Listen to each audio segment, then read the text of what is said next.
Today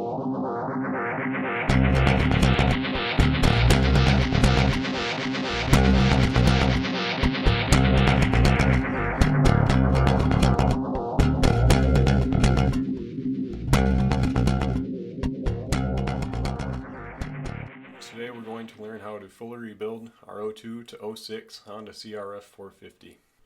First, we're going to start off by removing the right engine guard.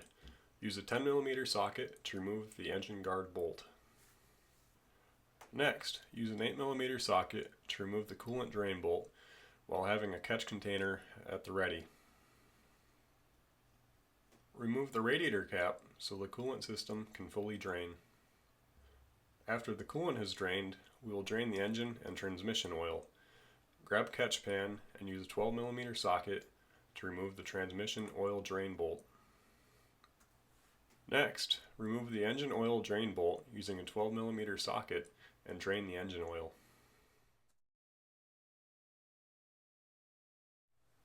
While we are in this area, go ahead and use a 10mm socket to remove the remaining engine guard. Now that the fluids are out of the bike, we're going to take off the seat by removing the bolts on each side of the bike using a 10mm socket or a T-handle. Something to keep in mind throughout the rest of the video is to keep all the parts and hardware organized so that you don't get confused when reassembling. Slide the seat back so that it clears the front slot and remove it. Next, use an 8mm socket to remove the bolts securing the tank cover to the radiators. Make sure the fuel petcock is turned to the off position. Then, with the help of a pair of needle nose pliers, gently remove the fuel line from the petcock. Using an 8mm socket, remove the bolt securing the petcock to the frame. Use an 8mm socket to remove the bolts securing the right-hand tank cover. Using the 8mm socket, remove the remaining bolt securing the tank to the frame. Remove the clip which secures the rear of the tank to the frame. Then pull the fuel tank breather hose out of the steering stem. Carefully feed the petcock through the frame and remove the fuel tank from the bike. Next, we're going to remove the right side panel. Use an 8mm socket to remove the right side cover lower bolt. Slide the right panel back and remove it. Now we're going to remove the muffler. Use a 10mm socket to loosen the top muffler hanger bolt. Next, use a 12mm socket to remove the last muffler bolt. My bike has an aftermarket muffler which doesn't use a band clamp to clamp the muffler to the head pipe. Yours probably does, so go ahead and loosen the band clamp. Once you've got the band clamp loose, pull straight back on the muffler and gently twist from side to side until the muffler slides off. We're going to remove the head pipe next.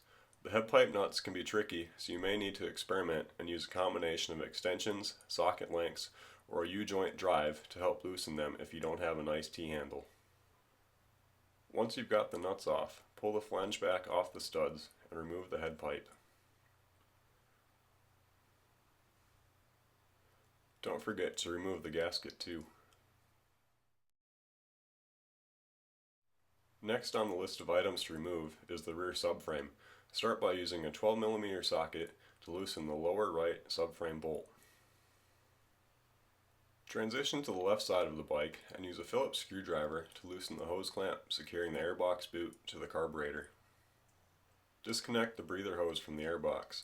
My bike happens to be missing the spring clip, but I'm assuming yours will be equipped with one, so grab a pair of needle nose pliers to help you move the clip off the barb. Proceed to use a 12mm socket to remove the left lower subframe bolt. Use a 10mm socket to remove the remaining rear subframe bolt.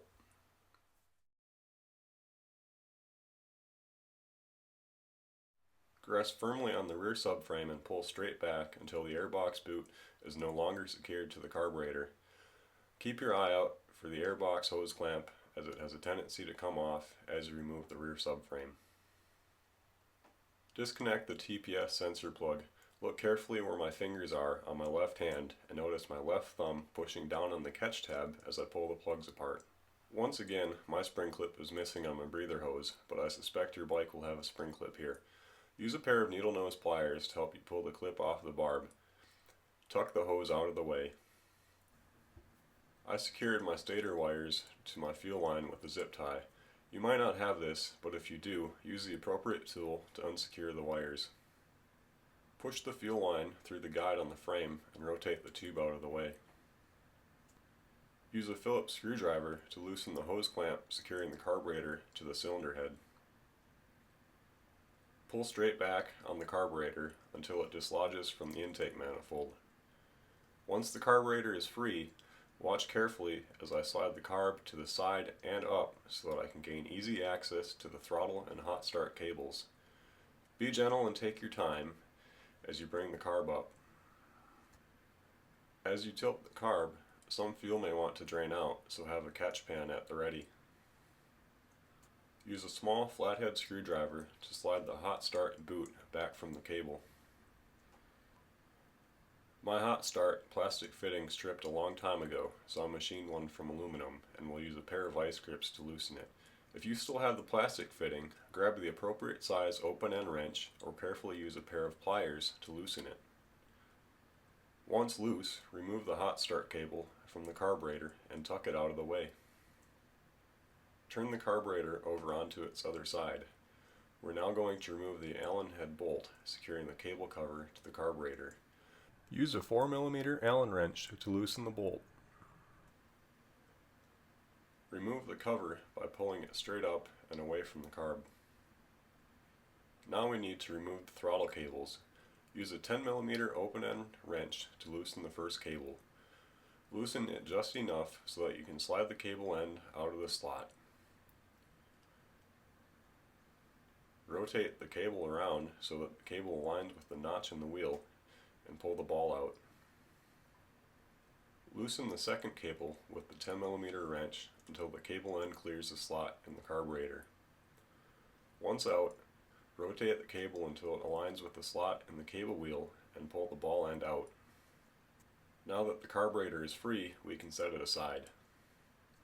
Next, remove the radiator shrouds by gently bending them in so the circular tabs clear the holes in the radiator. Once you've got the left side out, go ahead and remove the right shroud as well.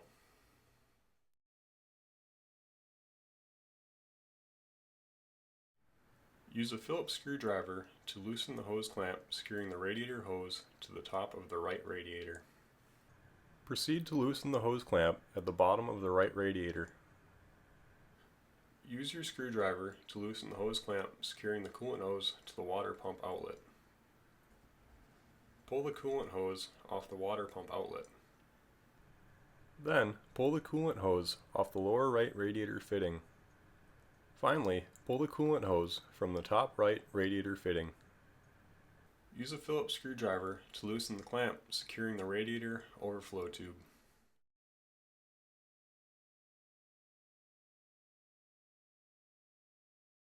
Use a small screwdriver to help push the coolant overflow tube off the fitting. Use an 8mm socket to remove the lower radiator mounting bolt. Remove the bolt, then proceed to remove the upper mounting bolt and remove the radiator. Transition to the left side of the bike and loosen the hose clamp securing the coolant hose to the top of the left radiator. Pull the coolant hose off the upper radiator fitting. Use your Phillips screwdriver to loosen the coolant hose from the cylinder head fitting. Once loose, pull the hose free. Remove the coolant hoses from the bike, making sure to keep track of the hose clamps as well.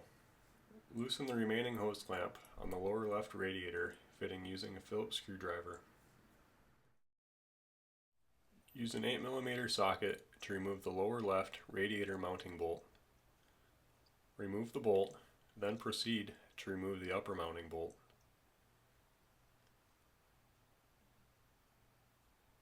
Then, remove the radiator and set it aside. Keep your 8mm socket handy and remove the lower ignition coil mounting bolt. remove the upper ignition coil bolt by using your socket and securing the nut on the back side of the bolt with the 10mm wrench.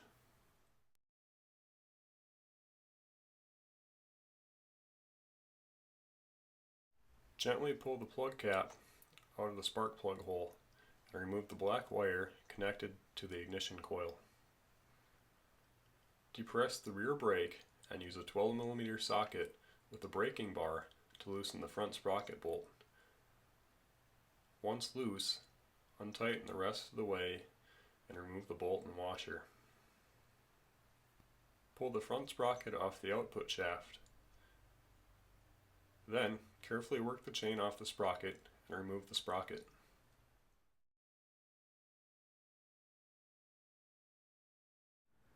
Use two 10mm open-end wrenches to loosen the clutch cable lock nut. Then use your fingers to rotate the lock nut all the way down. Once the lock nut is out of the way, use your fingers to rotate the cable adjuster all the way down as well. By shortening the cable housing, more slack is created in the clutch cable, allowing for easy removal. Use a pair of needle nose pliers to help remove the end of the cable from the clutch arm by feeding the cable through the slot in the arm. Use an 8mm socket to remove the two bolts securing the clutch cable bracket to the engine. You'll also need to temporarily remove the oil fill cap to gain access to the front bolt.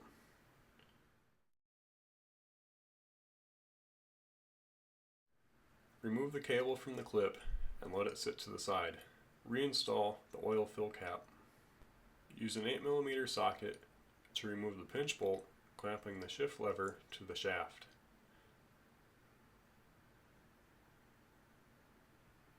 Wiggle the shift lever back and forth to help free it from the shaft.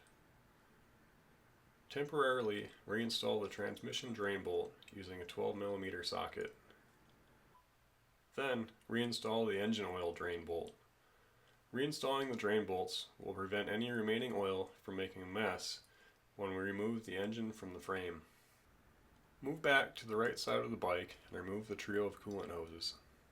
Use a 12mm socket to remove the kickstart pedal bolt. Wiggle the pedal back and forth to facilitate removal. Use an 8mm Allen head socket to remove the brake pedal bolt. Once the bolt is removed, let the pedal hang to the side. Pull apart the 4 wires connecting the stator to the CDI box. Tuck the wires up out of the way. Next, we're going to remove the cylinder head engine mount hangers and bolts. First, use a 14mm socket with the braking bar and a 14mm wrench to loosen the lower cylinder head mounting bolt. Once loose, remove the nut, but wait to pull the bolt until after we loosen the upper hanger bolts. Use a 12mm socket to remove the upper hanger bolts.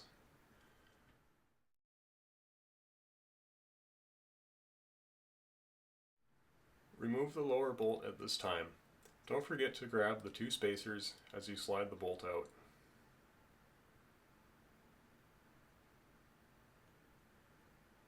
Move to the right side of the bike and use your 12mm socket to remove the last 2 engine hanger bolts.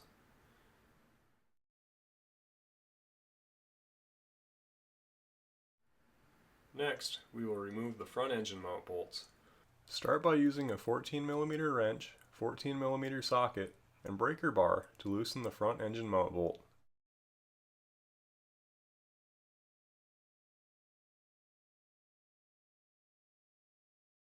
Then, use a 12mm socket and 12mm wrench to remove the bolt securing the front engine mount brackets.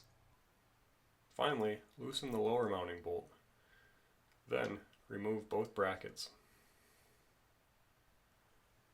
Use a 14mm wrench, 14mm socket, and braking bar to loosen the lower engine mount bolt. Once loose, remove the bolt and slide it out. I've now got the bike off my lift and in a spot where I'm comfortable pulling the engine out. Use a 22mm socket and breaker bar to loosen the rear swing arm bolt. Once loose, remove the nut. Use a 5/16 inch punch and a hammer to tap the pivot bolt partway out. Be careful not to hit any of the pivot bolt's threads. Remove the washer if you haven't already done so. Now that the bolt is started and we can get a grip on it, we really shouldn't need to use the hammer anymore. Use your right hand to pull on the pivot bolt while using your left to help align the swing arm so that the bolt holes align and it comes out easily. Once you get everything aligned, the bolt will come out smoothly. Let the swing arm fall back out of position. We will need this extra space to remove the engine. Now is a good time to check over the engine and make sure we didn't miss anything before we pull the engine out. Pull the hot start cable out of the way and let it hang off to the sides, along with the pair of throttle cables. Position the breather hose so that it won't interfere with the frame as we remove the engine. There's a special technique to easily getting the engine in and out, so watch carefully here. We need to lift the rear of the engine up over the swing arm and then tilt the front of the engine down while we start to rotate the rear of the engine out on the right side of the frame. You'll notice now that the engine is partway out that the rear of the engine will just clear the frame. However, the exhaust stud at the front of the engine will interfere with the frame. We need to reposition our hands so that we can continue pivoting the rear of the engine out while lowering the front of the engine and rotating it down so that the cylinder head clears the frame. Once the engine is out, I like to thoroughly clean the outside of the engine before opening it up. By cleaning the engine, this helps prevent any loose dirt from falling off the engine and getting inside as we're taking parts off. I'm going to start by removing the right cover. Loosen the right cover bolts in an even pattern so that the pressure is relieved evenly from the mating surfaces and the chances of any parts warping is minimized. Once you've got all the bolts loose, remove them.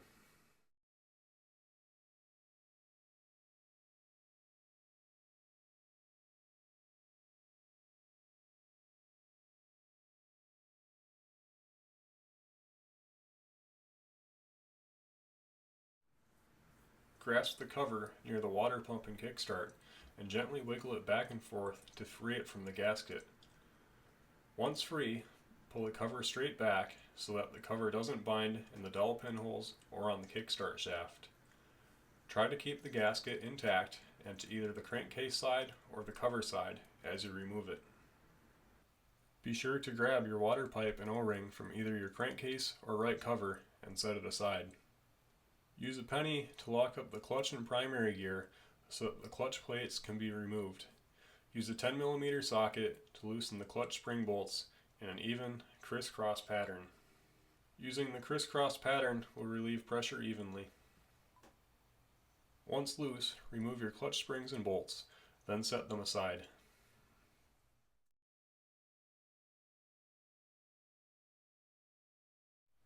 Use a flathead screwdriver to gently pry the outer clutch pressure plate free.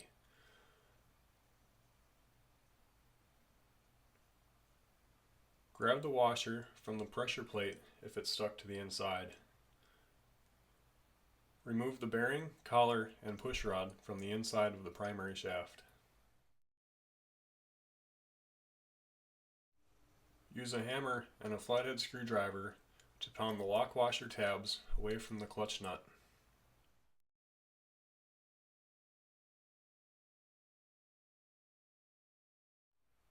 Remove all the clutch discs and pressure plates.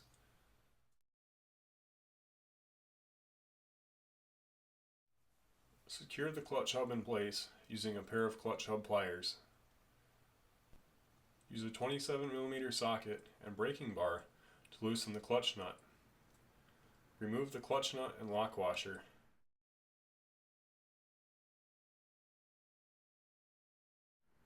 Take the clutch pliers off, then remove the clutch hub.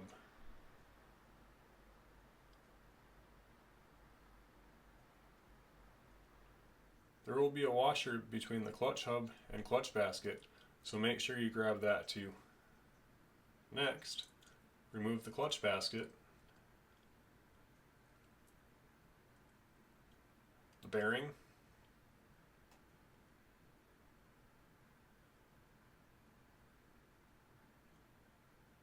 and the sleeve. Keep all these parts together and set them aside. Pull the idle gear and collar off the secondary shaft.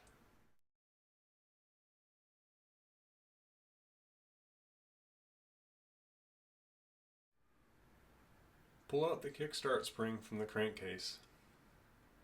Gently pull on the kickstart shaft and remove the kickstart assembly from the crankcase. Keep the kickstart assembly together. Pull the shift shaft through the crankcases, rotating the shaft as you pull.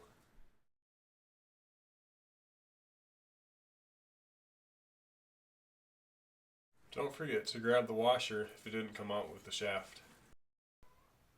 Next, we're going to remove the shift plate by removing the two bolts using a 10mm socket.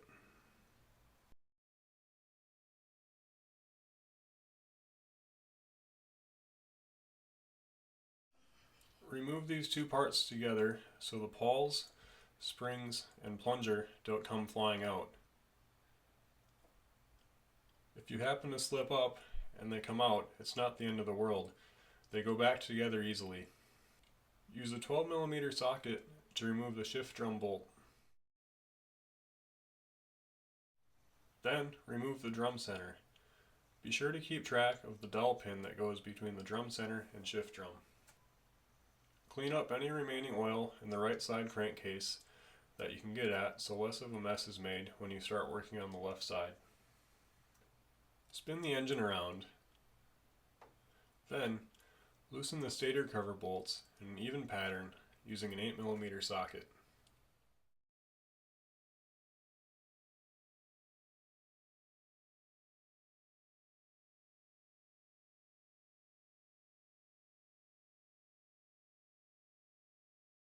Use a 12mm socket for the engine oil drain bolt. Once you have all the bolts loose, you can remove them all and set them to the side.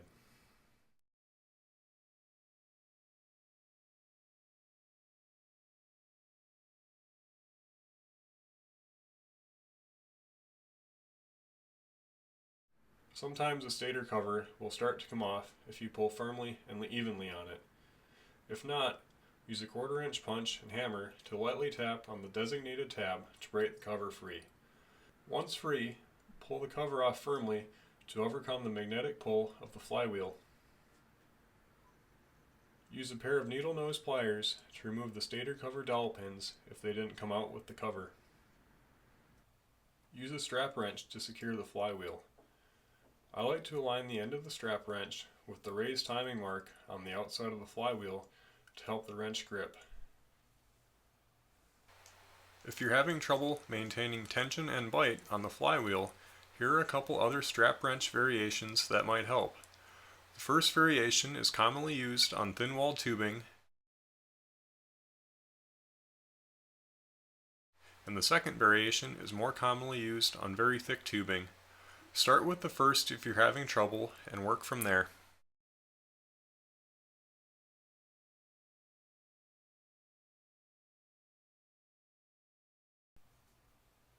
Use a 17mm socket and a braking bar to loosen the flywheel nut. Once loose, remove the nut and the washer.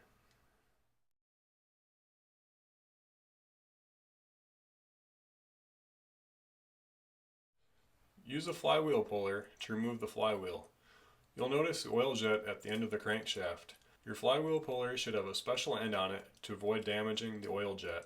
I had the resources to make my own puller, but I'm sure you've got one from a reputable manufacturer.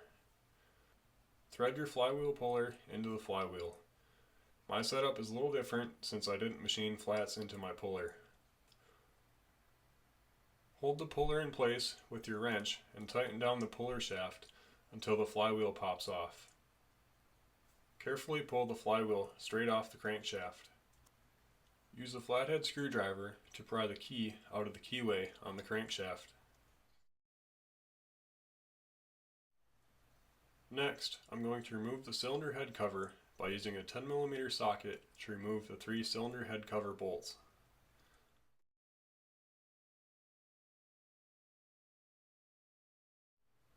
Pull the head cover away from the cylinder head and set it aside. Use an 8mm Allen head socket to rotate the crank and balance shaft gears until the punch marks on the gears align. This will set the engine to top dead center and ensure the valves are closed so that there is no pressure on the cam carrier when we remove it.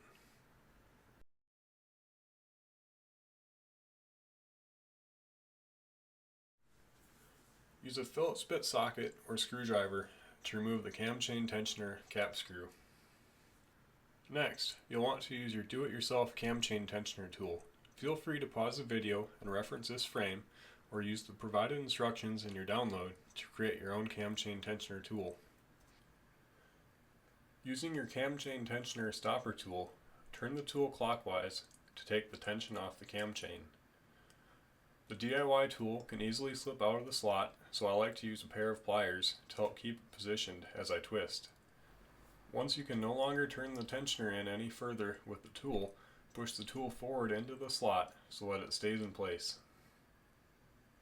Since we'll be servicing the head, we won't worry about checking our valve clearances at this time. Use an 8mm Allen head socket to secure the crankshaft, then use a 6mm Allen head socket to loosen the cam gear bolts. Once the bolts are loose, remove them.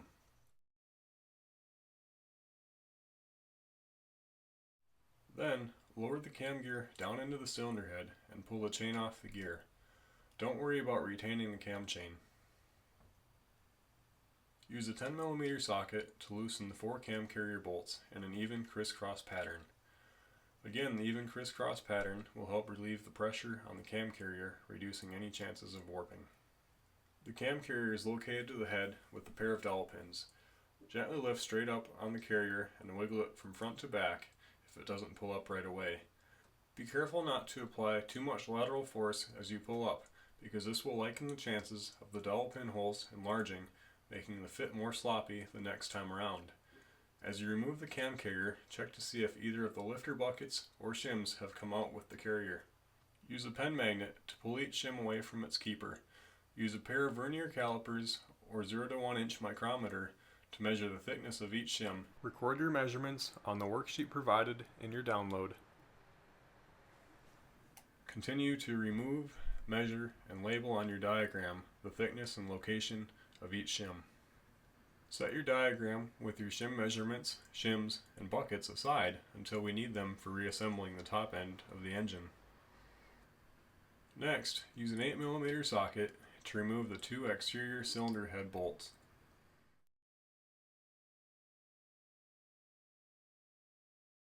Continue using the 8mm socket to remove the exterior cylinder bolt.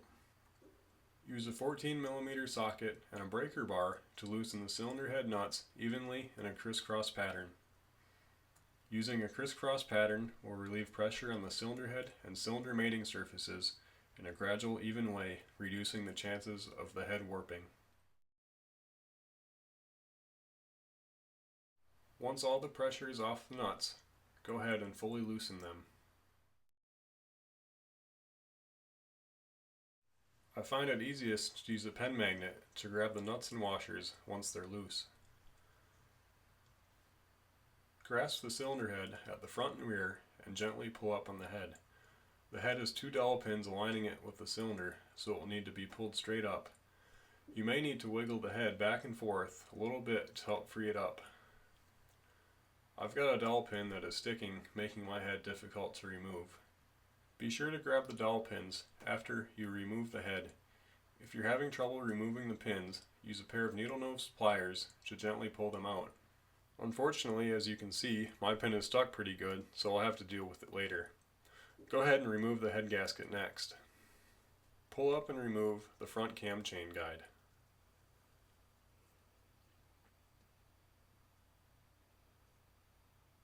Once the guide is out, pull the cylinder straight up.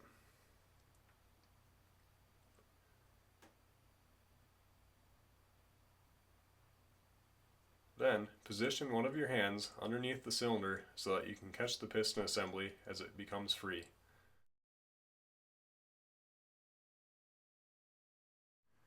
Remove the base gasket and cylinder dowel pins.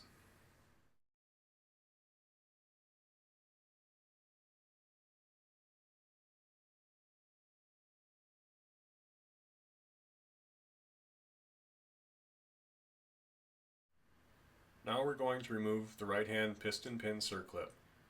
Pay careful attention to my technique here. Insert a pick in the dimpled hole in the piston so you can get the pick behind the circlip.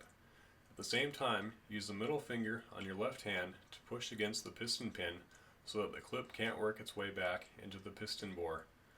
Once you've got the pick behind the circlip, use your thumb on your left hand to hold it in place while you come in with a pair of needle nose pliers using your right hand. Depending on how worn the top end is, you may or may not be able to push the piston pin out by hand. There have been times where I can't get the pin out by hand and have to use a socket, extension, and mallet to help push the pin out. In this example, I'm using a punch to help push the piston pin out.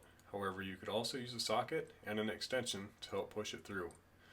We don't have to push the piston pin all the way out, just far enough so that it clears the rod. In case you're having trouble getting your piston pin out, I want to show you this example where I had to use a socket, extension, and mallet to get the pin out. I really don't like to put much lateral force on the rod bearing or crank bearings, so if you have to tap on the pin, don't pound real hard. Here's a clip where I had to pound on the pin. You'll notice how my left hand is supporting the lower portion of the piston and rod, absorbing most of the blow of the mallet and minimizing the amount of lateral force being applied to the lower end bearings. Now that the top end has been removed from the engine, we can finish up disassembling the bottom end. Temporarily reinstall the clutch basket, bearing, and sleeve so that the primary shaft and balance shaft can be locked out. Use a nickel 14mm socket and breaker bar to loosen the primary shaft bolt. Some of you might notice we could skip putting the clutch basket on and lock out the balancer gear, but this is a no-no as the primary gear bolt is torqued much higher than the balance shaft nut, and the teeth on the primary gear are much stronger than the balance shaft gear arrangement. Insert the coin between the balance shaft gears and then remove the balance shaft nut with the special 4-prong socket and breaker bar.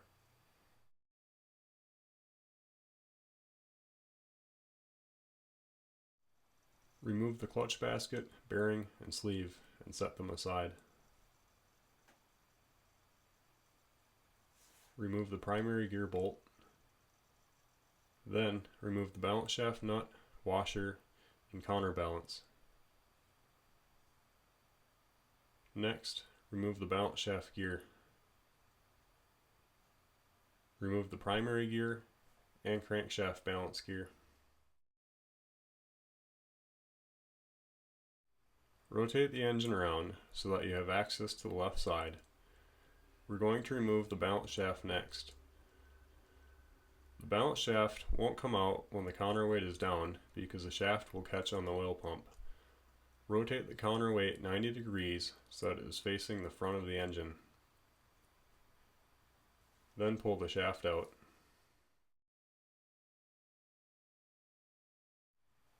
Use a pair of snap ring pliers to carefully remove the snap ring off the oil pump gear.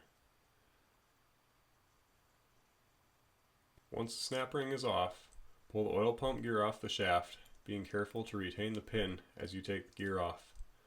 Keep all the parts together and set them aside. Use an 8mm socket to loosen the cam chain guide plate.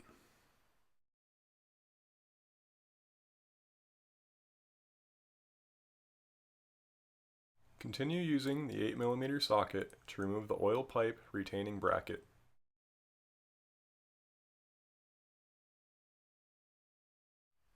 Carefully pull the oil pipe assembly out.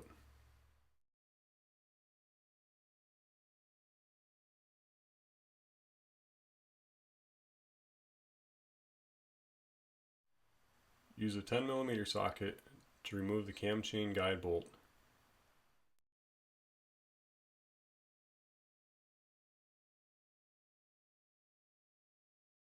Remove the cam chain guide, washer, and collar. Lower the cam chain out and around the crankshaft and remove it through the slot in the crankcase. Use an 8mm socket to remove the 2 chain guard bolts.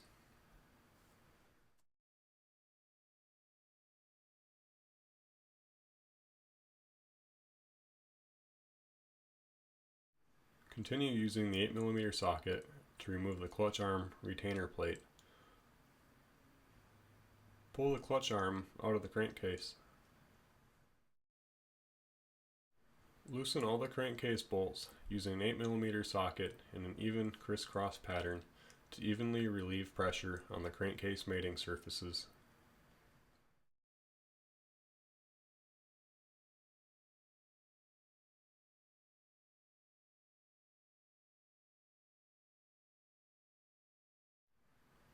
Use a 12mm socket to remove the transmission oil drain bolt.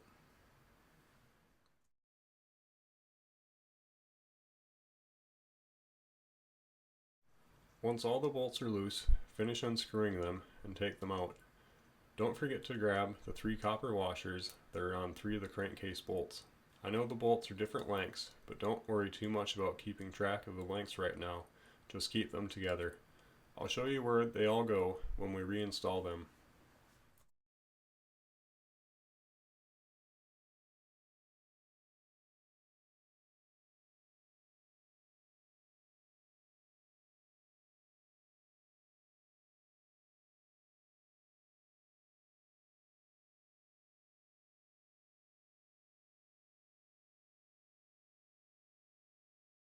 This concludes Chapter 1, and in Chapter 2, we'll start splitting the crankcases.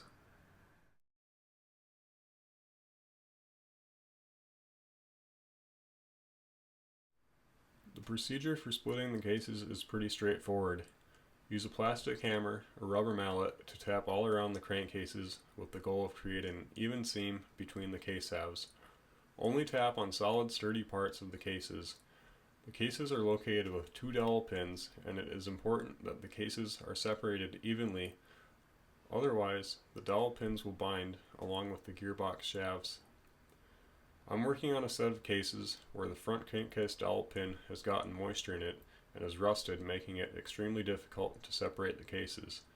The amount of tapping I have to do to free the cases is much higher than normal, and you should treat the cases as delicately as possible. We want to get a 1/4 to 3/8 inch seam started, and then we should be able to separate the cases by hand. Have a set of blocks ready so that the cases can be supported along the shafts enough room so they don't hit the workbench. Here I'm using a pair of 2x4s. Flip the cases onto the left side first, position your hands at both ends, and slowly lift straight up on the right crankcase and set it to the side for the time being. Next, use a pen magnet to pull out the oil pump gear-rotors.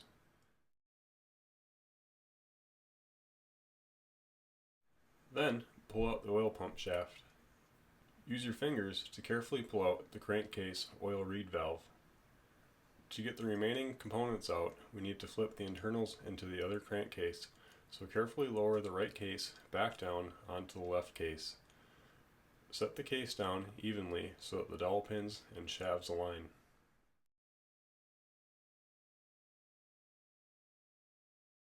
We don't need to push them completely together, just enough so that we can easily position our hands on both ends of the cases. Hold the cases together and flip them over so the right case is down.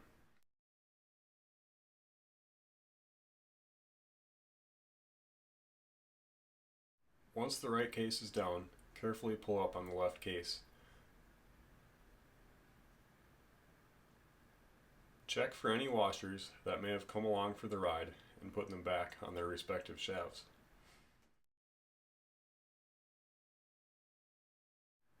Place your hands around both sides of the crankshaft and slowly pull straight up on the crankshaft. Next, pull the front shift fork shaft out. Then, pull the rear shift fork shaft out. Remove the rear shift forks and install them back onto the shaft just as they were in the engine so you don't confuse the orientation later when reinstalling them. Remove the front shift fork and place it back on the shift fork shaft. Next, remove the shift drum. Use your left hand to push up on the primary and secondary shafts from underneath the right case, while using your right hand to secure the gears and pull the shafts out. If you are not able to secure all the gears as you pull the shafts out. Reinstall any remaining gears and washers back onto the shafts, paying careful attention to the order of the components.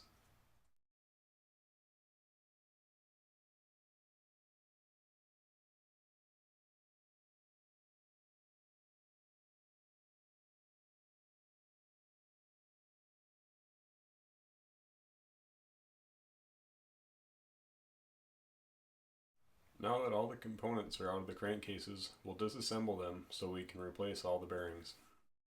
Thanks for watching Chapter 1 of our complete full engine rebuild of the Honda CRF 450. To get the remaining chapters, follow the link provided to continue watching and working on your bike. The full engine rebuild how-to video pack comes with everything you need to have a successful disassembly, inspection, and reassembly. We include a complete tool list, torque spec list, a model year specific part numbers list, and all the necessary Honda service specs. Also included is a rebuild worksheet to help you follow along. The video pack includes 8 video chapters that take you through the rebuild step by step. Chapter 1 consists of removing the engine from the frame. Chapter 2, splitting the crankcases. Chapter 3, inspecting and replacing the transmission. Chapter 4, inspecting and preparing the cylinder and piston. Chapter 5, inspecting and installing the cylinder head. Chapter 6, adjusting the valve clearances. Chapter 7, reassembling the cylinder head and cover. Chapter 8, installing the engine back into the frame and prepping the bike for the first run. The full engine rebuild video pack is instantly downloadable and viewable on your desktop or mobile phone in a matter of minutes, allowing you to start fixing your bike immediately. For more information about DIY MotoFix, please check out our website at DIYMotoFix.com.